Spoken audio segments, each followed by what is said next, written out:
Assalamualaikum warahmatullahi wabarakatuh. Perkenalkan, nama saya Safina Zahra dengan NIM 2892350 dari Prodi Manajemen. Kali ini saya akan membuat pembahasan materi UAS dalam pembahasan peranan ekonomi luar negeri dalam perekonomian Indonesia dalam mata kuliah Ekonomi Internasional dengan dosen pengampu Ibu Wina Sarikusuma Ningtyas, SIP, SEMM.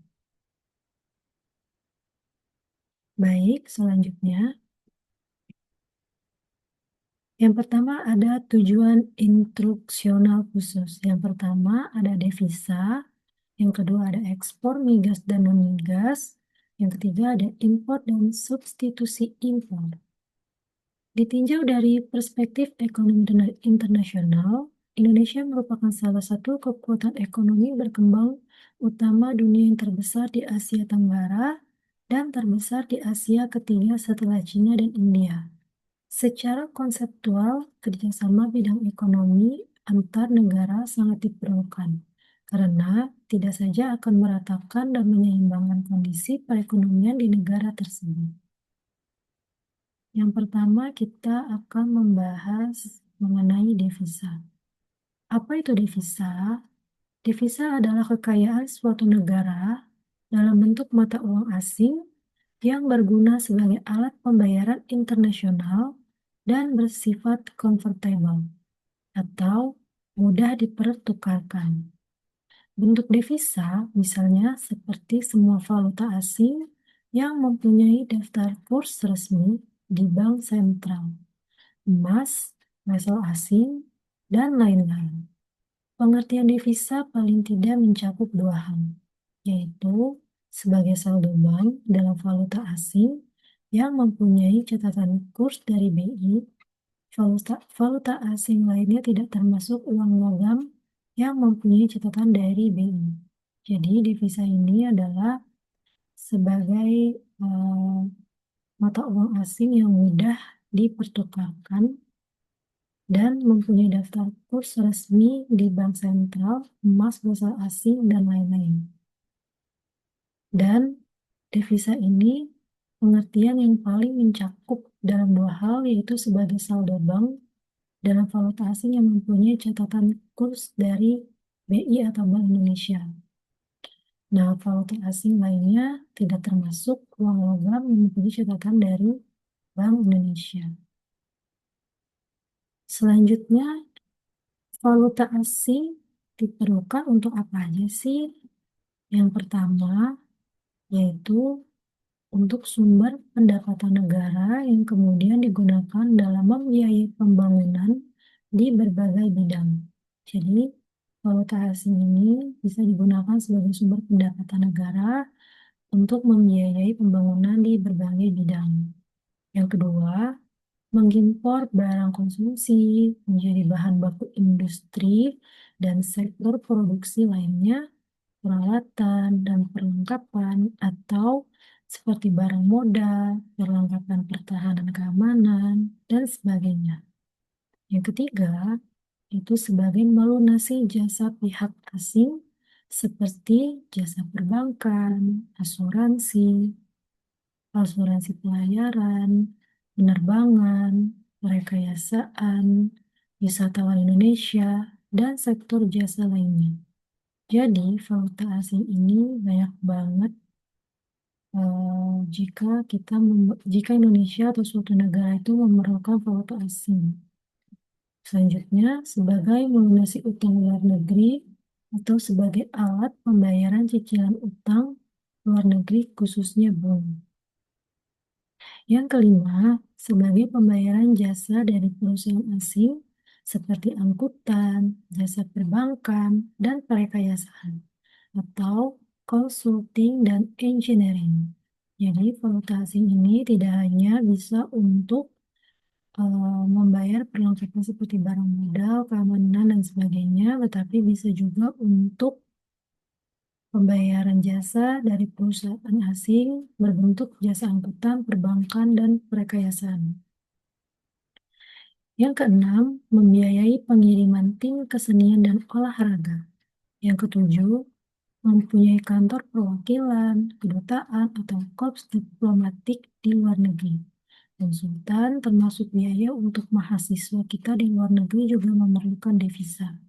Jadi valuta juga bisa banget untuk biaya mahasiswa yang ada di luar negeri jika memerlukan devisa.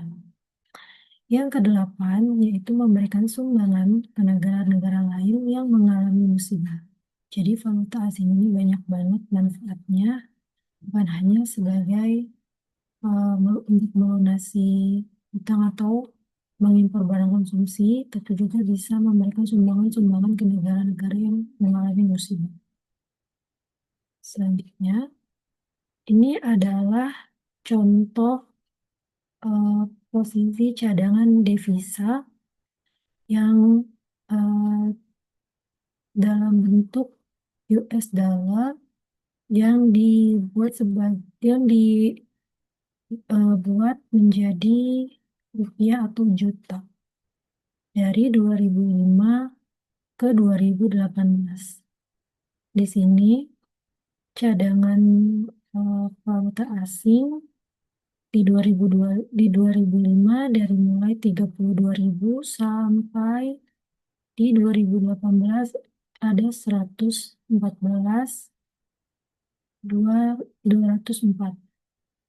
Dan catatannya di sini cadangan valuta asing sama dengan surat berharga ditambah uang kertas asing atau UKA dan simpanan. Nah, RPF ini di sini reserve position in the fund. Dan yang SDR ini special drawing right. Sumber ini dari Badan Pusat Statistik di 2018. Ini perhitungan valuta asing dari 2005 sampai 2018.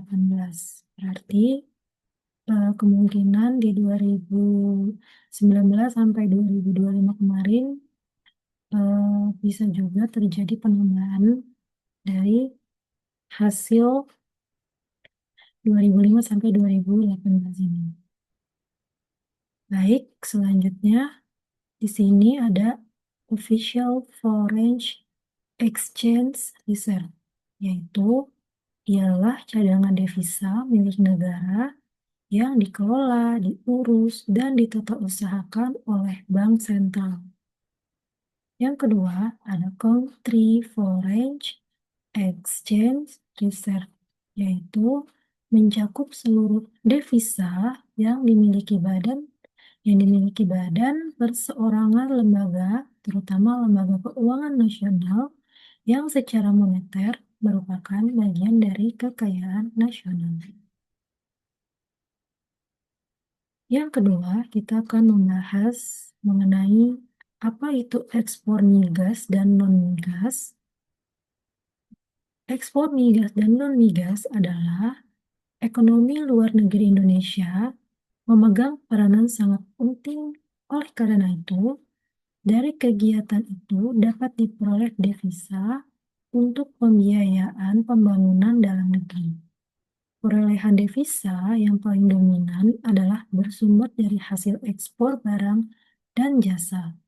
Dalam hal ini dikenal istilah populer yang terdiri dari dua kelompok, yaitu minyak dan gas bumi, atau yang biasa disingkat adalah migas, dan bukan minyak atau gas bumi, yaitu yang disebut non-migas. Jadi ekspor migas dan non-migas ini adalah terjadinya ekspor dan impor di dalam dan di luar negeri. Salah satunya yaitu minyak dan gas bumi. Selanjutnya di sini ada sejarah singkat mengenai ekspor migas dan non-migas, atau ekspor minyak dan gas bumi dan minyak dan gas bumi. Sejak tahun 2012, pertumbuhan ekspor negatif disebabkan oleh pertumbuhan ekonomi global yang lemah dan anjloknya permintaan dan harga komoditas. Selama ini, sekitar 60% dari ekspor Indonesia terdiri dari komoditas seperti gas, batu bara, produk mineral, dan kelapa sawit. Kinerja ekspor baru membaik pada 2017 dan 2018, serta pertumbuhan ekspor secara real mencapai lebih kurang 9%. Seiring dengan membaiknya perekonomian dunia, sehingga volume perdagangan dunia mengalami peningkatan dari 2,5% pada 2016 menjadi 4,5% pada 2017. Jadi, sejarah ekspor migas dan non-migas ini yang sangat anjlok itu adalah di tahun 2012. Lalu naik kembali pada tahun 2016 dan lebih ditingkatkan lagi dari 2,5% menjadi 4,5 pada tahun 2017. Yang ketiga di sini ada pembahasan impor dan substitusi impor. Yang pertama kita akan membahas impor terlebih dahulu. Perkembangan impor non-migas menunjukkan kecenderungan menurun dari tahun 95 hingga 2003. Sejak 2004 sampai dengan 2018 terus mengalami peningkatan yang makin tajam. Bahkan mulai tahun 2012 hingga 2018 telah terjadi defisit neraca perdagangan yang ditunjukkan oleh nilai impor lebih besar dari nilai ekspor. Nah, berikut ada gambar impor Indonesia di tahun 2012 dan impor Indonesia di tahun 2016. Jadi, untuk impornya justru lebih meningkat itu di tahun 2012 sampai 2018. Kalau ekspornya kan tadi eh, adanya penurunan di 2012 dan melonjaknya itu di 2016 sampai terakhir di 2017. Baik, selanjutnya di sini ada substitusi impor. Sebelum proyek industri didirikan, sebagian besar devisa kita terpaksa dipakai untuk mengimpor barang konsumsi seperti tekstil, terigu, lontong, tenun, dan lain-lain. Salah satu upaya untuk mengubah struktur ekonomi yang masih pincang karena sektor pertanian yang bersifat ekstraktif masih sangat dominan adalah melakukan industrialisasi. Perkembangan ekonomi nasional dapat dipacu lebih cepat kalau ditopang oleh sektor industri yang kuat dan sektor pertanian yang tangguh. Jadi bukan hanya mengekspor impor minyak dan gas bumi, tapi sebagian besar devisa kita juga terpaksa kita pakai untuk mengimpor barang konsumsi.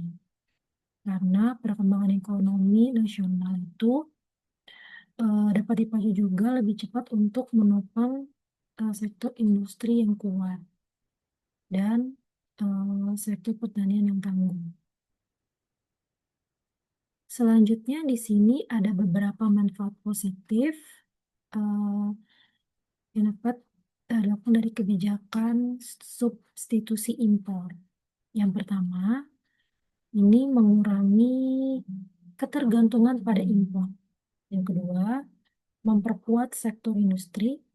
Pengembangan sektor industri diperlukan untuk memperkuat perekonomian. Salah satu jalan dengan mempercepat pembangunan industri adalah substitusi impor atau SI, di mana pemerintah memberikan fasilitas yang memperbesar minat dan kemampuan swasta untuk berinvestasi. Yang ketiga, memperluas kesempatan kerja. Bertumbuhnya sektor industri juga dapat memperluas kesempatan kerja.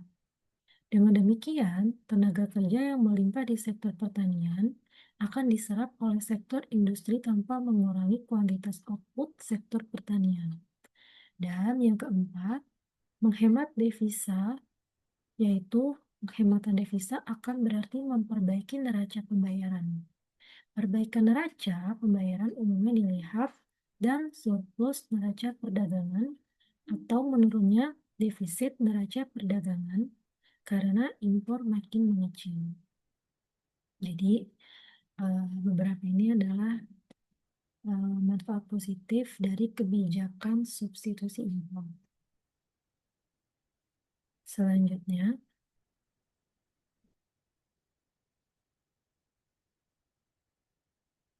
di samping adanya